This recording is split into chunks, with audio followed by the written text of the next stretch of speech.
Okay, so here I'm going to show you the back stitch, which is another really basic stitch in embroidery, and it also is a stitch that you will use to make lines.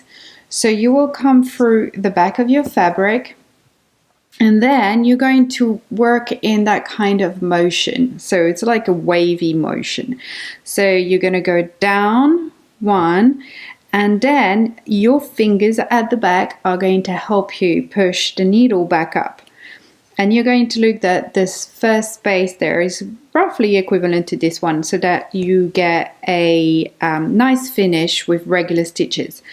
Once you've gone through up, you're going back down on your step through the last stitch hole, and then back up again further along, and you're going to repeat the same motion all the way until you are done.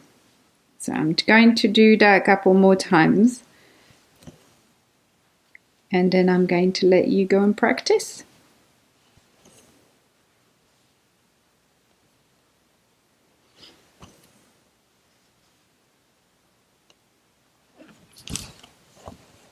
Et voilà!